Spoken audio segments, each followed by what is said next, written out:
I was mulling about recent events in the darkness of my office, empty drink in hand, deeply contemplating whether or not to pour myself another, when the door to my office swung open to reveal not my assistant, but another figure entirely.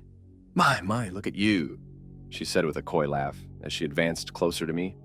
Her form was half hidden under the guise of darkness around us, owing mainly to her thick black fur, darker than night itself. Skulking around in the darkness now, are we? There came an audible click of the lights, and the darkness was taken away to reveal her in all her beauty. She held an oversized bottle of wine in her hands, and a small bag in the other. Even though I could not see into the confines of that bag, I could smell its sweet scent wafting through the air. I felt my stomach grumble, loud enough that she heard it. She pulled up a chair opposite to me. "You've been sitting here all this time waiting for the council meeting?" "Greetings, Echo," I said. "What brings you here? You really are out of it, hey?" she said with a laugh. "I figured if I didn't really need to be at the meeting, then I may as well come down here, no?" She opened up the bag to reveal the grilled fish within, an amount far too excessive for two people. I couldn't make myself stare at her as I spoke, for the food laid out before me was too enticing. "Are you sure they won't need you?" "Plenty of others lined up to fill in for me," she said. "Event of the century, they're calling it. Nobody wants to miss it, except me, I guess." "You seem to be taking all of this rather lightly." Even though I knew she was always rather carefree, it felt like she was pushing the limits of that definition. She procured a glass from an unknown place and set it down on the table, wasting no time in pouring herself a drink. "You think war is going to break out?" "It's almost guaranteed," I said. "Using an ancient weapon like that has got everyone worked up. Even if they destroy that weapon, there will always be the fear that they will make it again one day. Assuming they even know how," she said with a coy laugh. "The last civilization to get their hands on an ancient weapon didn't even know how to use it properly, no? For all we know, the humans found it lying around in some ruins somewhere. They might not even know how to make it. But what if they do know how? What if they are able to make that ancient weapon by themselves?" I said. "I didn't think the humans would be capable of such a thing, but perhaps we never knew them that well at all."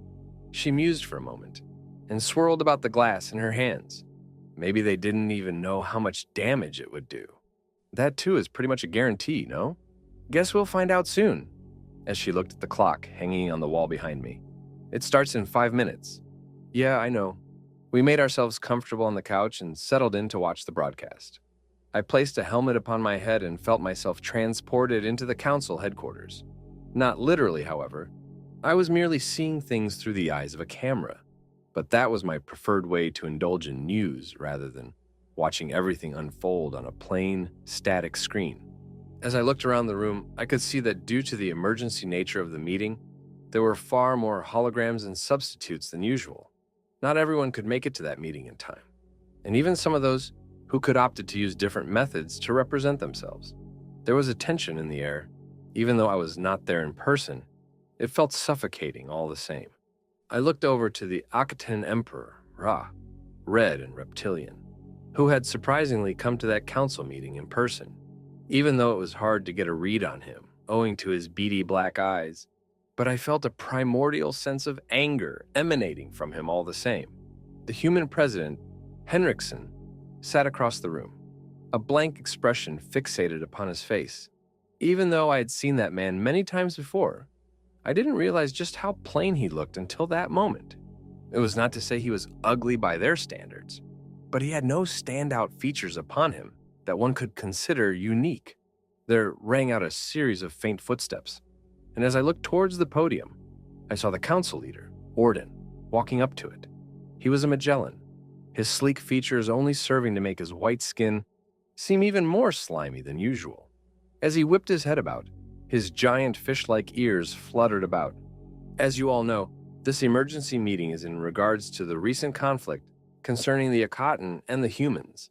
During this brief conflict, which ended in a ceasefire," said Orden, his gargling voice ringing out loud and clear, "the humans used an ancient weapon, one known as the Sun's Dawn.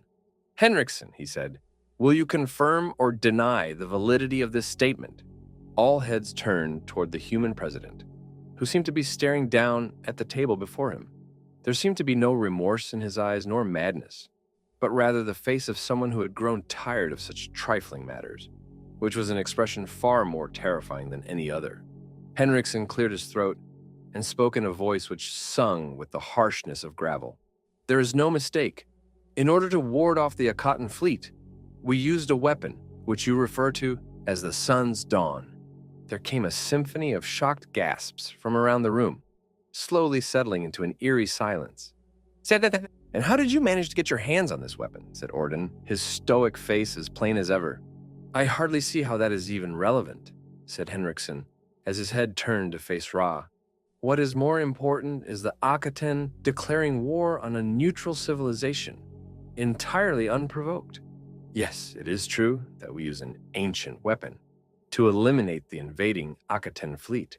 But one thing I believe you have failed to mention, that their initial attack cost the lives of millions of my own people. Had I not made the swift decision to use that weapon," he said, "who knows what would have happened? Would any one of you have assisted us against the Akatan?" There was nothing but silence. Even if there were people who would have assisted the humans in their time of need, speaking up about it in the wake of them using such a weapon would have been nothing short of suicide. Even my own leader did not voice her opinion, even though I knew full well in any other situation we would have defended them if need be. Ra stood up from where he sat and spoke in a series of snarls. "We received extensive reports that the humans had managed to either create or were close to creating an ancient weapon. We decided to preemptively attack the locations which these reports stemmed from.